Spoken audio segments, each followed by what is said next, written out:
স্বাগতম দর্শক বন্ধুরা, আমাদের এই প্রতিবেদনে আপনারা দেখতে চলেছেন ইরানের তরফ থেকে আসতে চলেছে এক বিশাল সারপ্রাইজ চমক। মিলিটারি সোর্সের তরফ থেকে একটা বড় দাবি করা হয়েছে। আগামী দিনে এমন এক দৃশ্য দেখা যেতে পারে যা এই যুদ্ধের পুরো ফলাফলটাই বদলে দেবে। অন্যদিকে ইসরায়েলের প্রাক্তন প্রধানমন্ত্রী এহুদ বারাক সরাসরি আক্রমণ করেছেন বর্তমান প্রধানমন্ত্রী নেতানিয়াহুকে। তিনি সাফ বলে দিয়েছেন, মিথ্যে বলা বন্ধ করো, তুমি ইরানের দুটি প্রধান শক্তিকে কখনোই ধ্বংস করতে পারবে না। আর এদিকে আমেরিকার সেনেটেও রীতিমতো বিদ্রোহ শুরু হয়ে গেছে। চাক শুমার এবং ক্রিস মার্ফির মতো প্রভাবশালী সেনেটররা ডোনাল্ড ট্রাম্পকে কড়া ভাষায় বলে দিয়েছেন, এনাফ ইজ এনাফ, অর্থাৎ অনেক হয়েছে, এবার থামুন। বিলিয়ন বিলিয়ন ডলার ওড়ানোর পরেও পরিস্থিতি এখন আমেরিকার হাতের বাইরে চলে যাচ্ছে, আর ইরানের ক্রমাগত চাপের মুখে পড়ে পিছু হটতে বাধ্য হচ্ছেন খোদ মার্কিন প্রেসিডেন্ট ডোনাল্ড ট্রাম্প। তো চলুন আর দেরি না করে আজকের এই বিশেষ খবরগুলো বিস্তারিতভাবে শুরু করা যাক।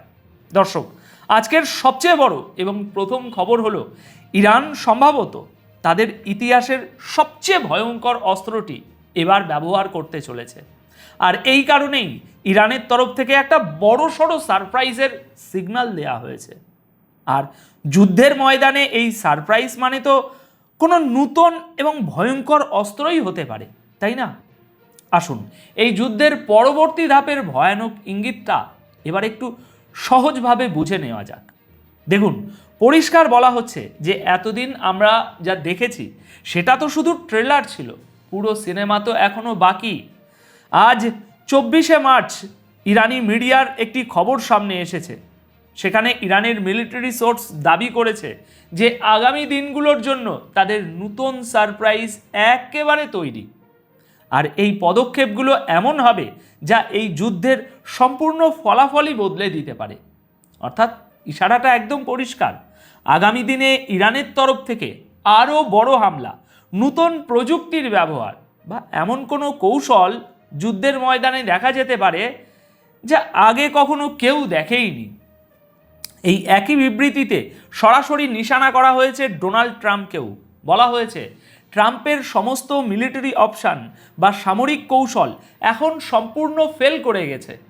আমেরিকা পুরোপুরি ফ্লপ, আর এখন ডোনাল্ড ট্রাম্প এই যুদ্ধ থেকে বেরিয়ে আসার রাস্তা খুঁজছেন।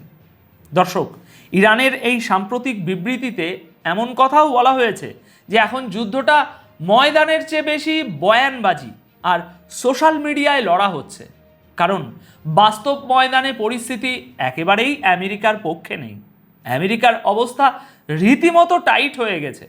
ইরানি মিলিটারি সোর্স আরও দাবি করেছে যে আমেরিকার মজুদ থাকা গোলা বারুদ এখন শেষের পথে। শুধু তাই নয়, হরমুজ প্রণালী খোলার জন্য তাদের যে মিলিটারি প্ল্যান ছিল সেটাও চরমভাবে ব্যর্থ হয়েছে। দর্শক, এবার এই কথাটার আসল মানেটা একটু বুঝুন।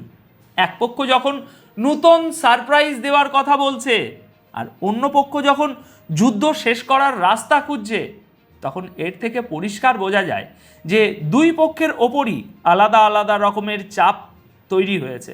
একদিকে ময়দানে নিজেদের শক্তি দেখানোর মরিয়া চেষ্টা চলছে, তো অন্যদিকে যত তাড়াতাড়ি সম্ভব এই বিপদ থেকে বেরিয়ে আসার চেষ্টা। তাই এখন সবচেয়ে বড় প্রশ্ন হলো, ইরানের সারপ্রাইজ কি যুদ্ধ শেষ করবে নাকি পরিস্থিতিকে আরও ভয়ানক মোড়ে নিয়ে যাবে, সেটা আমরা আগামী দিনেই দেখতে পাবো। এবার আসি আজকের দ্বিতীয় বড় খবরে। ইসরায়েলের ভিতরেই এখন ফাটল ধরতে শুরু করেছে। খোদ ইসরায়েলের ভিতর থেকেই নেতানিয়াহুকে মুখের উপরে বলে দেওয়া হয়েছে যে তুমি ইরানের পারমাণবিক এবং মিসাইল শক্তিকে শেষ করার যে স্বপ্ন দেখছো তা কোনোদিনই পূরণ করতে পারবে না। হ্যাঁ দর্শক, ইসরায়েলের নিজেদের সরকারের ভিতরেই এখন ভাঙনের সুর স্পষ্ট শোনা যাচ্ছে। আর এই কথাটা কোনো সাধারণ মানুষ বলছেন না, বলছেন খোদ ইসরায়েলের প্রাক্তন প্রধানমন্ত্রী। প্রেস টিভির 23শে মার্চের খবর অনুযায়ী ইসরায়েলের প্রাক্তন প্রধানমন্ত্রী এহুদ বারাক সরাসরি বর্তমান প্রধানমন্ত্রী নেতানিয়াহুকে আক্রমণ করে বলেছেন, মিথ্যে কথা বলা বন্ধ করো, তুমি ইরানের পারমাণবিক এবং মিসাইল শক্তিকে ধ্বংস করতে পারবে না। আপনারা স্ক্রিনে প্রেস টিভির এই খবরটা দেখতেই পাচ্ছেন। এহুদ বারাক সাফ জানিয়ে দিয়েছেন যে ইসরায়েল না পারবে হরমুজ প্রণালী খুলতে, আর না তাদের সেই ক্ষমতা আছে যে তারা ইরানের সামরিক শক্তিকে পুরোপুরি ধ্বংস করে দেবে। প্রাক্তন প্রধানমন্ত্রী এহুদ বারাক আরও একটি বড় কথা বলেছেন। তিনি বলেছেন, এই যুদ্ধ শেষ করার জন্য ইসরায়েলের কাছে কোনো পরিষ্কার স্ট্র্যাটেজি বা ব্লু প্রিন্ট নেই। মানে সোজা কথায়, যুদ্ধ তো সে শুরু করে দিয়েছে, কিন্তু এই যুদ্ধ থেকে বেরোনোর রাস্তা তার জানা নেই। দেখুন, এই চাঞ্চল্যকর বয়ানটি এমন একটা সময়ে এলো যখন এই যুদ্ধের 24 দিন পেরিয়ে গেছে, কিন্তু এখনো পর্যন্ত না তো ইরানে কোনো সরকার বদল করা গেছে, আর না ইরানের নেতৃত্বকে সরানো গেছে। ওদের সেই ক্ষমতা নেই। উল্টে পরিস্থিতি এমন দাঁড়িয়েছে যে ইরান ক্রমাগত পাল্টা জবাব দিয়ে চলেছে। তাদের আক্রমণগুলো এখন শুধু ইসরায়েলে নয়, বরং ওই অঞ্চলে থাকা আমেরিকার সমস্ত সামরিক ঘাঁটিগুলো পর্যন্ত পৌঁছে যাচ্ছে এবং সেখানে রীতিমতো ধ্বংসলীলা চালাচ্ছে। অর্থাৎ এখন পুরো গল্পের মোড় ঘুরে যেতে দেখা যাচ্ছে। একদিকে বাইরের চাপ, অন্যদিকে দেশের ভিতরেই উঠছে প্রশ্ন। শুরু হয়েছে ঝামেলা আর ফাটল। আর তাই আমাদের কাছে সবচেয়ে বড় প্রশ্নটা হলো, যখন নিজেদের নেতারাই বলছেন যে এই যুদ্ধ জেতা সম্ভব নয়, তাহলে এই যুদ্ধ শেষ পর্যন্ত কবে এবং কিভাবে থামবে? কতদিন ধরে এই যুদ্ধ চলবে আর কার স্বার্থে লড়া হচ্ছে এই যুদ্ধ? এবার আসি আজকের তৃতীয় বড় খবরে। ইরানের সাথে এই যুদ্ধ নিয়ে খোদ আমেরিকান নেতাদের মধ্যেও এবার ফাটল ধরতে শুরু করেছে। এখন ডোনাল্ড ট্রাম্পের সঙ্গ ছাড়ছেন তার নিজের দেশের নেতারাই, নিজের দেশের মানুষেরাই। আমেরিকার ভিতরে এই যুদ্ধ নিয়ে রীতিমতো রাজনৈতিক তোলপাড় শুরু হয়ে গেছে। সেনেটররা পরিষ্কার ভাষায় বলে দিয়েছেন, অনেক হয়েছে, এবার থামুন, এই রক্তপাত অবিলম্বে বন্ধ করা উচিত।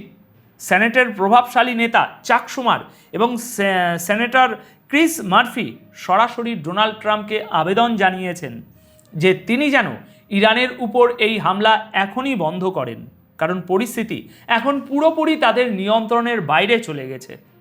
ট্রাম্প পরিস্থিতি আর সামলাতে পারছেন না, এমনটাই তাদের বক্তব্য।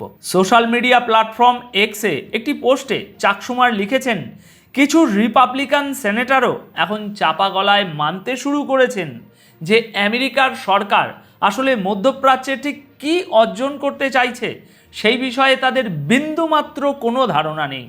আর মনে রাখবেন দর্শক, এই রিপাবলিকান পার্টি হলো খোদ ডোনাল্ড ট্রাম্পের নিজের পার্টি। চাক শুমার তার পোস্টের শেষে অত্যন্ত কড়া ভাষায় লিখেছেন, এনাফ ইজ এনাফ, অর্থাৎ অনেক হয়েছে এসব পাগলামি, এবার এই যুদ্ধ বন্ধ করুন। এর আগে চাক শুমার তার আরেকটি পোস্টে এই যুদ্ধের ফলে হওয়া বিশাল আর্থিক ক্ষতির কথাও উল্লেখ করেছিলেন। তিনি জানিয়েছিলেন যে এই লড়াইয়ের পিছনে আমেরিকা ইতিমধ্যেই বিলিয়ন বিলিয়ন ডলার উড়িয়ে ফেলেছে, যার সরাসরি প্রভাব গিয়ে পড়ছে সাধারণ আমেরিকানদের পকেটের উপর। এক কথায় সাধারণ মানুষের পকেট একেবারে ফাঁকা হয়ে যাচ্ছে। এই মুহূর্তে আমেরিকায় পেট্রোলের গড় দাম প্রতি গ্যালনে প্রায় $4, আর এর ফলেই সাধারণ আমেরিকানদের মধ্যে ক্ষোভ ক্রমশ বেড়েই চলেছে। সেনেটর ক্রিস মার্ফিও মনে করেন যে ডোনাল্ড ট্রাম্প এখন ইরানের এই যুদ্ধের উপর থেকে সম্পূর্ণ নিয়ন্ত্রণ হারিয়ে ফেলেছেন, আর রীতিমতো ঘাবড়ে গিয়ে তিনি এমন সব সিদ্ধান্ত নিচ্ছেন যা পরিস্থিতিকে আরও ভালো করার বদলে আরও বেশি খারাপ করে তুলছে। তো দর্শক, এই ছিল রিসেন্ট ডেভেলপমেন্ট কিছু আপডেট। আপনাদের কি মনে হয় এই যুদ্ধ কি গলাটা খুব আর কি খারাপ হয়ে গিয়েছে। আপনাদের কি মনে হয় এই প্রতিবেদনের বিষয়ে? আপনাদের যদি কোনো মন্তব্য থাকে তাহলে অবশ্যই কমেন্ট বক্সে তা লিখে জানাবেন। ধন্যবাদ আপনাদের সকলকে। ভালো থাকবেন, সুস্থ থাকবেন।